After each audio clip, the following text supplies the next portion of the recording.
സൃഷ്ടാവായ ദൈവത്തിൻ്റെ അതിശ്രേഷ്ഠമായ നാമം മഹത്വപ്പെടുമാറാകട്ടെ. മത്തായി സുവിശേഷം 16-ാമത്തെ അധ്യായം 18-ാമത്തെ വാക്യത്തോടുള്ള ബന്ധത്തിൽ ദൈവസഭ എന്നുള്ള വിഷയമാണ് ഇവിടെ നമ്മൾ വിചിന്തനം ചെയ്യാൻ കർത്താവ് ശരണപ്പെടുന്നത്. മത്തായി സുവിശേഷം 16-ാമത്തെ അധ്യായം 18-ാമത്തെ വാക്യം: നീ പത്രോസാകുന്നു, ഈ പാറമേൽ ഞാൻ എൻ്റെ സഭയെ പണിയും, പാതാള ഗോപുരങ്ങളതിനെ ജയിക്കുകയില്ല എന്ന് ഞാൻ നിന്നോട് പറയുന്നു. ഇവിടെ യേശുക്രിസ്തു പത്രോസിനോട് പറയുന്നു, ഈ പാറമേൽ ഞാൻ എൻ്റെ സഭയെ പണിയും. അപ്പോൾ ഇവിടെ നമ്മൾ ചിന്തിക്കുന്നത്, ഈ പാറ ദൈവത്താൽ പത്രോസിന് തുറന്നു കിട്ടിയ വെളിപ്പാടാണ്. മത്തായി സുവിശേഷം 16-ാമത്തെ അധ്യായം 16-ാമത്തെ വാക്യത്തിൽ പത്രോസ് ഇങ്ങനെ പറയുന്നു യേശുക്രിസ്തുവിനെ കുറിച്ച്: നീ ജീവനുള്ള ദൈവത്തിൻ്റെ പുത്രനായ ക്രിസ്തു. അപ്പോൾ യേശുക്രിസ്തു ജീവനുള്ള ദൈവത്തിൻ്റെ പുത്രനായ ക്രിസ്തു ആണ് എന്നുള്ള വെളിപ്പാട് പത്രോസിൻ്റെ ജ്ഞാനത്തിൽ നിന്നോ മറ്റ് യാതൊരു മുഖാന്തരങ്ങളിലൂടെ ലഭിച്ചതല്ല. പ്രത്യുത പിതാവായ ദൈവം തുറന്നു കൊടുത്തൊരു വെളിപ്പാടാണ്. അതുകൊണ്ട് തന്നെ ഈ വെളിപ്പാട് ലഭിച്ചവരെല്ലാം ദൈവസഭയുടെ പണിക്ക് യോഗ്യരാണ്. കർത്താവ് അത്തരത്തിൽ എന്ത് ചെയ്യുക? ശിഷ്യന്മാരെ ആ ദൗത്യം ഏൽപ്പിക്കുകയാണ്. ഇവിടെ മറ്റ് ശിഷ്യന്മാരെക്കാൾ യാതൊരു പ്രത്യേകതയും പത്രോസിന് ഉള്ളതായിട്ട് നമ്മൾ കാണുന്നില്ല. യേശുക്രിസ്തു അങ്ങനെ കാണുന്നില്ല. യോഹന്നാൻ എഴുതിയ സുവിശേഷം 21-ാമത്തെ അധ്യായം 1 മുതൽ 3 വരെയുള്ള വാക്യങ്ങൾ. അതിൻ്റെ ശേഷം യേശു പിന്നെയും തിബരിയാസ് കടൽക്കരയിൽ വെച്ച് ശിഷ്യന്മാർക്ക് പ്രത്യക്ഷനായത് ഈ വിധമായിരുന്നു: ശിമോൻ പത്രോസും ദിദിമോസ് എന്ന തോമസും ഗലീലയിലുള്ള കാനായിലെ നഥനയേലും സെബദി മക്കളും അവൻ്റെ ശിഷ്യന്മാരിൽ വേറെ 2 പേരും ഒരുമിച്ച് കൂടിയിരുന്നു. 3-ാമത്തെ വാക്യം: ശിമോൻ പത്രോസ് അവരോട്, ഞാൻ മീൻ പിടിപ്പാൻ പോകുന്നു എന്ന് പറഞ്ഞു. ഞങ്ങളും പോരുന്നു എന്നവർ പറഞ്ഞു. അവർ പുറപ്പെട്ട് പടക് കയറിപ്പോയി. ആ രാത്രിയിൽ ഒന്നും പിടിച്ചില്ല. ഇവിടെ കർത്താവിൻ്റെ ക്രൂശീകരണത്തിന് ശേഷം പടകും വലയുമായി മീൻപിടുത്തത്തിന് ഇറങ്ങി പുറപ്പെടുന്ന പത്രോസിനെ നമ്മൾ കാണുകയാണ്.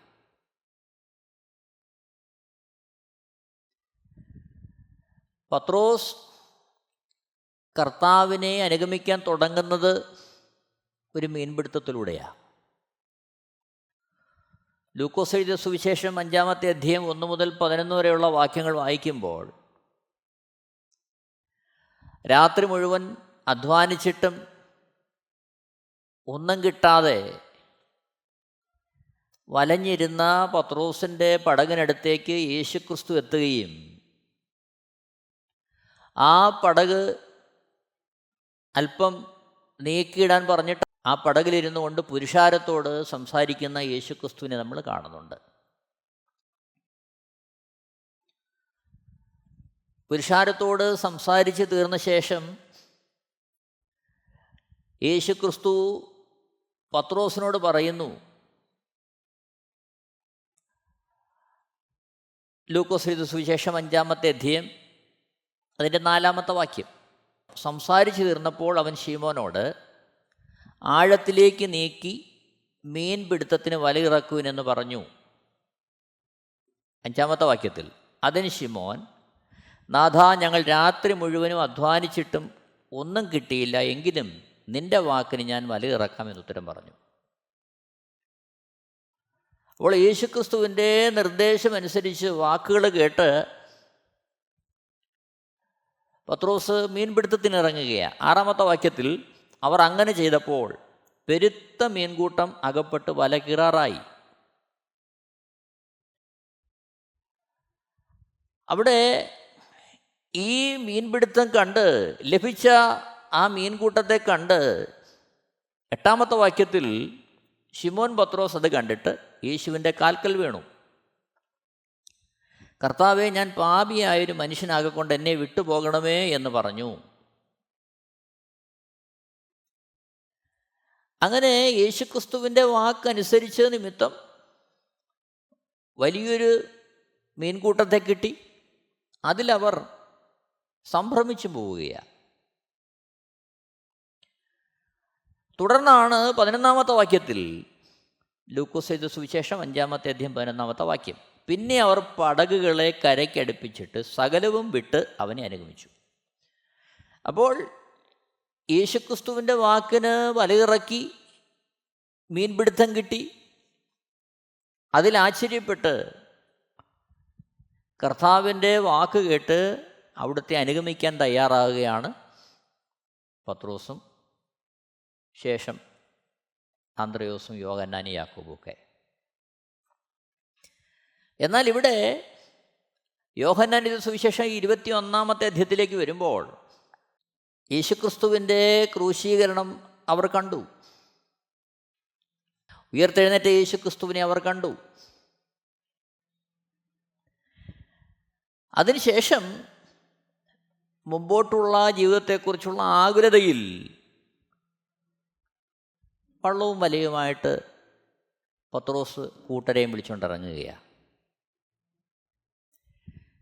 ഇവിടെ നമുക്ക് മനസ്സിലാക്കാൻ കഴിയുന്നത് മത്തായി സുവിശേഷം 16-ാമത്തെ അധ്യായം 18-ാമത്തെ വാക്യത്തിൽ നീ പത്രോസാകുന്നു, ഈ പാറമേൽ ഞാൻ എൻ്റെ സഭയെ പണിയും, പാതാള ഗോപുരങ്ങൾ അതിനെ ജയിക്കുകയില്ല എന്ന വാക്ക് കേട്ടിട്ടും പത്രോസ് ഇവിടെ വലയും വള്ളവുമായിട്ടൊക്കെ ഇറങ്ങുന്നത് നമ്മൾ കാണുകയാണ്. അപ്പോൾ തെറ്റിപ്പോകാതെ വണ്ണം ഉറപ്പുള്ളവനായിരുന്നില്ല പത്രോസ്. അതേസമയം നമ്മൾ ഓർക്കുക, എല്ലാ മനുഷ്യർക്കും പരിമിതികളുണ്ട്, വീഴ്ചകളുണ്ടാകും. ആ പരിമിതി പത്രോസിന് ഉണ്ടായിരുന്നു എന്നുള്ളത് നമ്മൾ മനസ്സിലാക്കേണ്ടത് ആവശ്യമാണ്. അപ്പോസ്തല പ്രവൃത്തികൾ 4-ാമത്തെ അധ്യായം 13-ാമത്തെ വാക്യം. അപ്പോസ്തല പ്രവൃത്തികൾ 4-ാമത്തെ അധ്യായം 13-ാമത്തെ വാക്യം.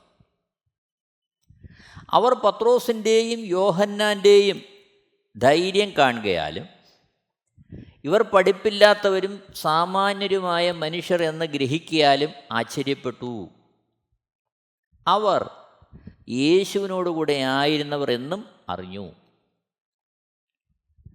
അപ്പോസ്തല പ്രവൃത്തികൾ 3-ാമത്തെ അധ്യായത്തിൽ 1 മുതൽ തുടങ്ങിയുള്ള വാക്യങ്ങളിൽ അമ്മയുടെ ഗർഭം മുതൽ മുടന്തനായ ഒരുവന് യേശുക്രിസ്തുവിൻ്റെ നാമത്തിൽ പത്രോസും യോഹന്നാനും സൗഖ്യം നൽകിയതിനുള്ള ബന്ധത്തിൽ ഉള്ള ഒരു കാര്യമാണ് നമ്മളിവിടെ കാണുന്നത്. ഇവിടെ നമുക്ക് കാണാൻ കഴിയും,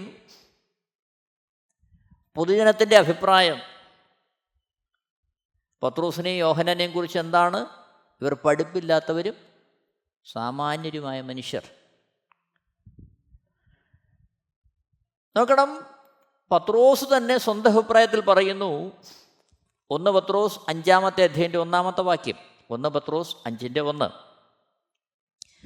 നിങ്ങളിലുള്ള മൂപ്പന്മാരെ ഒരു കൂട്ടുമൂപ്പനും ക്രിസ്തുവിൻ്റെ കഷ്ടാനുഭവത്തിന് സാക്ഷിയും വെളിപ്പെടുവാനുള്ള തേജസ്സിന് കൂട്ടാളിയുമായ ഞാൻ പ്രബോധിപ്പിക്കുന്നത്. ഇവിടെ ഭക്തനായ പത്രോസ് ലേഖനം എഴുതുമ്പോൾ മൂപ്പന്മാരോടുള്ള ബന്ധത്തിൽ പറയുന്നു, ഒരു കൂട്ടുമൂപ്പനും ക്രിസ്തുവിൻ്റെ കഷ്ടാനുഭവത്തിന് സാക്ഷിയും വെളിപ്പെടുവാനുള്ള തേജസ്സിന് കൂട്ടാളിയുമായ ഞാൻ പ്രബോധിപ്പിക്കുന്നു. അപ്പോൾ മറ്റുള്ളവരിൽ ഒരുവനാണ് താനെന്ന് രേഖപ്പെടുത്തുന്നതിന് പത്രോസിന് യാതൊരു മടിയുമില്ല. ഇവിടെ പറയുന്നു ഒരു കൂട്ടുമൂപ്പൻ, മൂപ്പന്മാരിൽ ഒരുവൻ. അപ്പോൾ ഇവിടെ നമുക്ക് മനസ്സിലാക്കാൻ കഴിയുന്നത്, ഈ പാറമേൽ ഞാൻ എൻ്റെ സഭയെ പണിയും എന്ന് യേശുക്രിസ്തു പത്രോസിനോട് പറയുമ്പോൾ അത് പത്രോസിൻ്റെ വ്യക്തിപ്രഭാവത്തിൻ്റെ അടിസ്ഥാനത്തിൽ ദൈവവേലയ്ക്ക് വേണ്ടി ചുമതലപ്പെടുത്തുന്നു എന്നുള്ളതല്ല.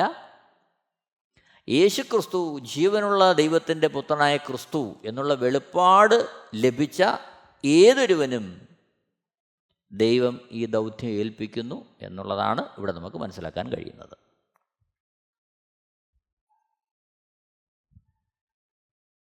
വീണ്ടും ചിന്തിക്കുമ്പോൾ സുവിശേഷ ദൗത്യം ശിഷ്യന്മാരോട് എല്ലാവരോടുമായിട്ട് കർത്താവ് ഏൽപ്പിക്കുന്നൊരു ദൗത്യമാണ്. ഒരാൾക്ക് മാത്രം നൽകുന്നൊരു ദൗത്യമല്ല. മത്തായി സുവിശേഷം 28-ാമത്തെ അധ്യായം 18 മുതൽ 20 വരെയുള്ള വാക്യങ്ങൾ. മത്തായി എഴുതിയ സുവിശേഷം 28-ാമത്തെ അധ്യായം 18 മുതൽ 20 വരെ. യേശു അടുത്തു ചെന്നു, സ്വർഗത്തിലും ഭൂമിയിലും സകല അധികാരവും എനിക്ക് നൽകപ്പെട്ടിരിക്കുന്നു. ആകയാൽ നിങ്ങൾ പുറപ്പെട്ട് പിതാവിൻ്റെയും പുത്രൻ്റെയും പരിശുദ്ധാത്മാവിൻ്റെയും നാമത്തിൽ സ്നാനം കഴിപ്പിച്ചും ഞാൻ നിങ്ങളോട് കൽപ്പിച്ചതൊക്കെയും പ്രമാണിപ്പാൻ തക്കവണ്ണം ഉപദേശിച്ചും കൊണ്ട് സകല ജാതികളെയും ശിഷ്യരാക്കിക്കൊള്ളുവിൻ. ഞാനോ ലോകാവസാനത്തോളം എല്ലാ നാളും നിങ്ങളുടെ കൂടെയുണ്ട് എന്നരുളി ചെയ്തു. ഇവിടെ എന്നേക്കും കൂടെയിരിക്കുന്ന കർത്താവിൻ്റെ സജീവ സാന്നിധ്യത്തിനാണ് ഊന്നൽ കൊടുക്കുന്നത്. 18-ാമത്തെ വാക്യത്തിൽ സ്വർഗത്തിലും ഭൂമിയിലും സകല അധികാരവും എനിക്ക് നൽകപ്പെട്ടിരിക്കുന്നു. അപ്പോൾ യേശുക്രിസ്തു പറയുകയാണ്, സ്വർഗത്തിലും ഭൂമിയിലും സകല അധികാരവും യേശുക്രിസ്തുവിന് നൽകപ്പെട്ടിരിക്കുന്നു. ആകയാൽ നിങ്ങൾ പുറപ്പെടുക. അപ്പോൾ ശിഷ്യന്മാർ പുറപ്പെടേണ്ടതിൻ്റെ അതിനുള്ള ശക്തി, അതിനുള്ള പ്രാഗൽഭ്യം ലഭിക്കുന്നത് എവിടുന്നാ? സ്വർഗത്തിലും ഭൂമിയിലും സകല അധികാരവും ലഭിച്ച യേശുക്രിസ്തു ലോക അവസാനത്തോളം എല്ലാ നാളും കൂടെയുണ്ട് എന്നുള്ള ആ ധൈര്യമാണ്, എന്നുള്ള ഉറപ്പാണ്. നോക്കണം, ഇത് കേവലം ഒരാളെ ഏൽപ്പിക്കുന്നതല്ല, ശിഷ്യന്മാരെ എല്ലാവരെയും ഏൽപ്പിക്കുന്നതാണ്. ഇത് നമ്മൾ മനസ്സിലാക്കേണ്ടത് ആവശ്യമാണ്. മറ്റ് സുവിശേഷങ്ങളിലും ഉയർത്തെഴുന്നേറ്റ കർത്താവ് ഈ ദൗത്യം ശിഷ്യന്മാരെ ഉറപ്പിക്കുന്നതായിട്ട് നമ്മൾ കാണുന്നുണ്ട്. മർക്കോസ് എഴുതിയ സുവിശേഷം 16-ാമത്തെ അധ്യായം 14 മുതൽ 20 വരെയുള്ള വാക്യങ്ങൾ വായിക്കുമ്പോൾ, മർക്കോസ് എഴുതിയ സുവിശേഷം 16-ാമത്തെ അധ്യായം 14 മുതൽ 20 വരെ. പിന്നത്തേതിൽ 11 ഭക്ഷണത്തിനിരിക്കുമ്പോൾ അവൻ അവർക്ക് പ്രത്യക്ഷനായി. തന്നെ ഉയർത്തെഴുന്നേറ്റവനായി കണ്ടവരുടെ വാക്ക് വിശ്വസിക്കായകയാൽ അവരുടെ അവിശ്വാസത്തെയും കഠിനഹൃദയത്തെയും ശാസിച്ചു. 15 മുതൽ, പിന്നെ അവൻ അവരോട്, നിങ്ങൾ ഭൂലോകത്തിലൊക്കെയും പോയി സകല സൃഷ്ടിയോടും സുവിശേഷം പ്രസംഗിപ്പിൻ. വിശ്വസിക്കുകയും സ്നാനമേൽക്കുകയും ചെയ്യുന്നവൻ രക്ഷിക്കപ്പെടും, വിശ്വസിക്കാത്തവൻ ശിക്ഷാവിധിയിൽ അകപ്പെടും. വിശ്വസിക്കുന്നവരാൽ ഈ അടയാളങ്ങൾ നടക്കും.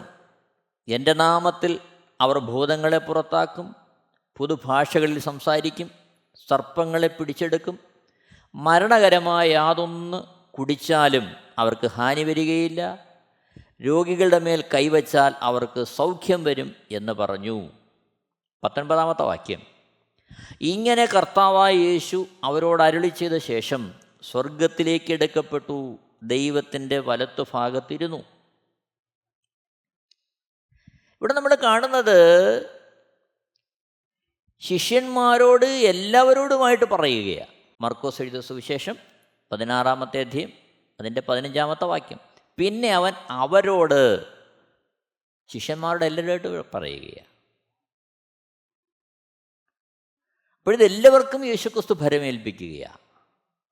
കേവലം പത്രോസിന് മാത്രമല്ല, എല്ലാവരെയും ആ ദൗത്യം കർത്താവ് ഭരമേൽപ്പിക്കുകയാണ്.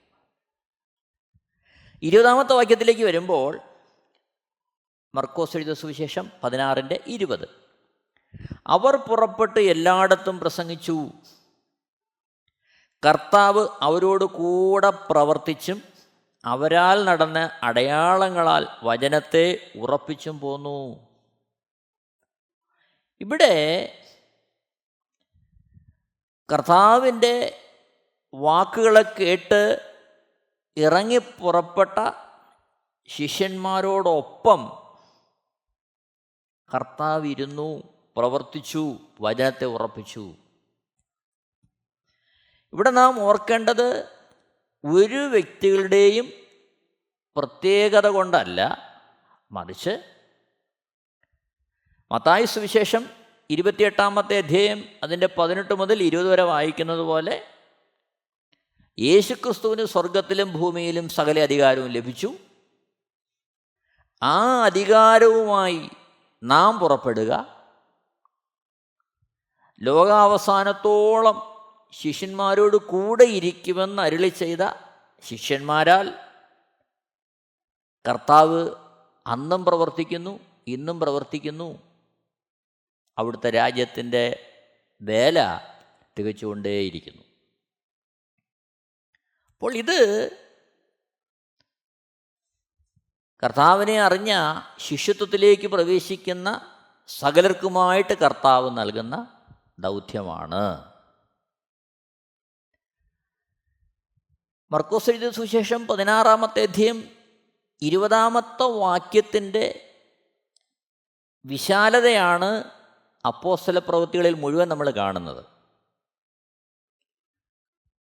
മർക്കോസ് 16:20 അവർ പുറപ്പെട്ട് എല്ലായിടത്തും പ്രസംഗിച്ചു, കർത്താവ് അവരോടുകൂടെ പ്രവർത്തിച്ചും അവരാൽ നടന്ന അടയാളങ്ങളാൽ വചനത്തെ ഉറപ്പിച്ചും പോന്നു. ഇതാണ് അപ്പോസ്തല പ്രവൃത്തിയിൽ രേഖപ്പെടുത്തിയിരിക്കുന്നത്. ഇന്നും സുവിശേഷം വ്യാപിക്കുന്നതും അനേകർ കൃപയിലേക്ക് വരുന്നതും ഇത്തരത്തിൽ കർത്താവ് വ്യക്തികളിലൂടെ പ്രവർത്തിക്കുന്നത് കൊണ്ടാണ്. ലൂക്കോസ് എഴുതിയ സുവിശേഷം 24 49 വാക്യം. ലൂക്കോസ് എഴുതിയ സുവിശേഷം 24 49 വാക്യം. എൻ്റെ പിതാവ് വാഗ്ദത്തം ചെയ്തതിനെ ഞാൻ നിങ്ങളുടെ മേൽ അയക്കും, നിങ്ങളോ ഉയരത്തിൽ നിന്ന് ശക്തി ധരിക്കുവോളം നഗരത്തിൽ പാർപ്പിൻ എന്നും അവരോട് പറഞ്ഞു. ഇവിടെ ഉയർത്തെഴുന്നേറ്റ യേശുക്രിസ്തു സ്വർഗത്തിലേക്ക് പോകുന്നതിന് മുമ്പ് ശിഷ്യന്മാരോട് പറയുകയാണ്. പത്രോസിനോട് മാത്രമല്ല, എല്ലാവരോടുമായിട്ട് പറയുന്നു, എൻ്റെ പിതാവ് വാഗ്ദത്തം ചെയ്തതിനെ ഞാൻ നിങ്ങളുടെ മേൽ അയക്കും. ആരുടെ മേൽ? ശിഷ്യന്മാരുടെ മേൽ അയക്കും.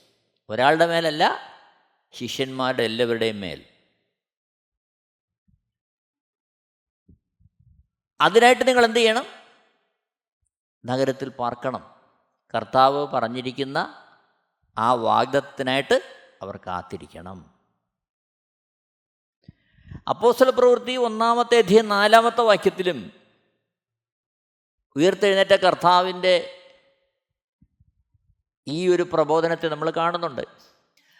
അപ്പോസ്തല പ്രവൃത്തികൾ 1-ാമത്തെ അധ്യായം 4-ാമത്തെ വാക്യത്തിലും ഉയർത്തെഴുന്നേറ്റ യേശുക്രിസ്തുവിൻ്റെ ഈ പ്രബോധനം നമ്മൾ കാണുന്നുണ്ട്. അപ്പോസ്തല പ്രവൃത്തികൾ 1:4.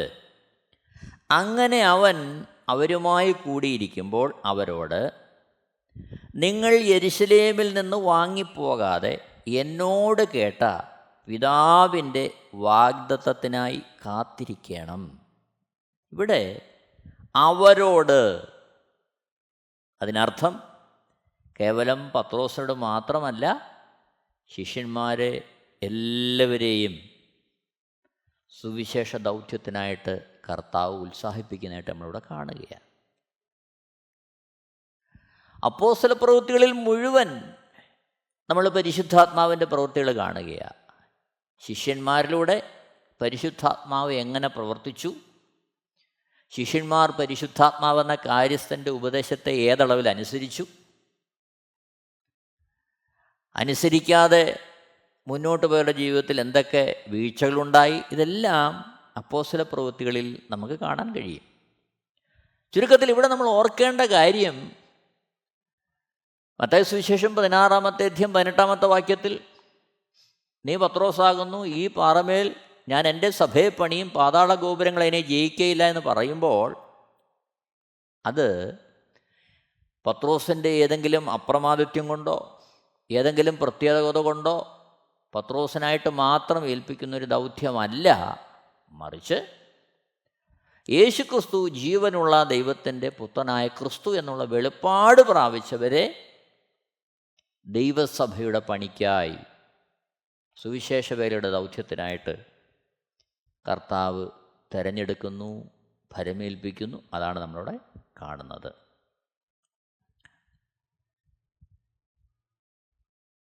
2 തിമോത്തിയോസ് 2-ാമത്തെ അധ്യായം 2-ാമത്തെ വാക്യം. 2 തിമോത്തിയോസ് 2-ാമത്തെ അധ്യായം 2-ാമത്തെ വാക്യം. നീ പല സാക്ഷികളുടെ മുമ്പാകെ എന്നോട് കേട്ടതെല്ലാം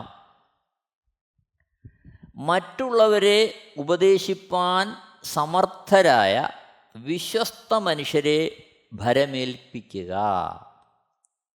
വിശ്വസ്ത മനുഷ്യരെ ഭരമേൽപ്പിക്കുക. ഇവിടെ ഭക്തനായ പൗലോസ് തിമോത്തിയോസിന് ലേഖനം എഴുതുകയാണ്. അവിടെ പറയുന്നു, നീ പല സാക്ഷികളുടെ മുമ്പാകെ എന്നോട് കേട്ടത്.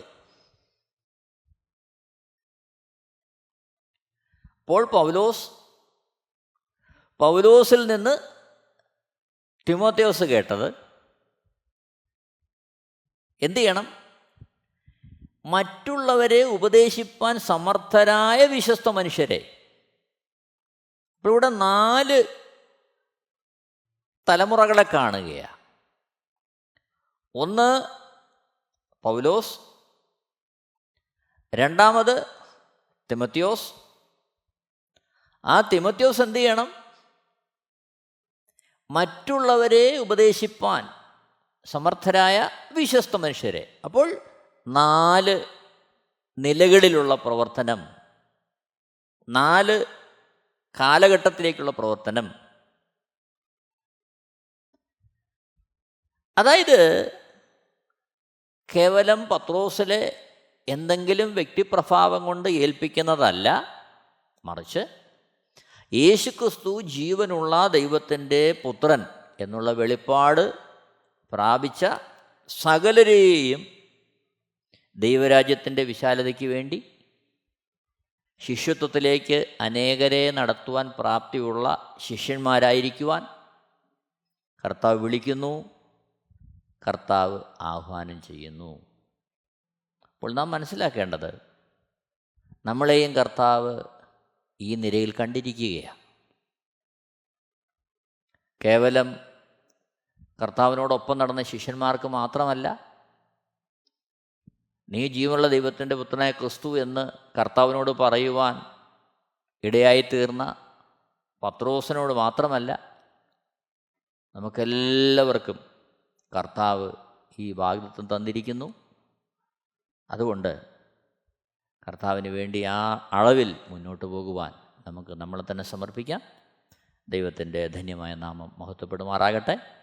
എല്ലാവരെയും ദൈവം ധാരാളമായിട്ട് അനുഗ്രഹിക്കുമാറാകട്ടെ. ആമേൻ.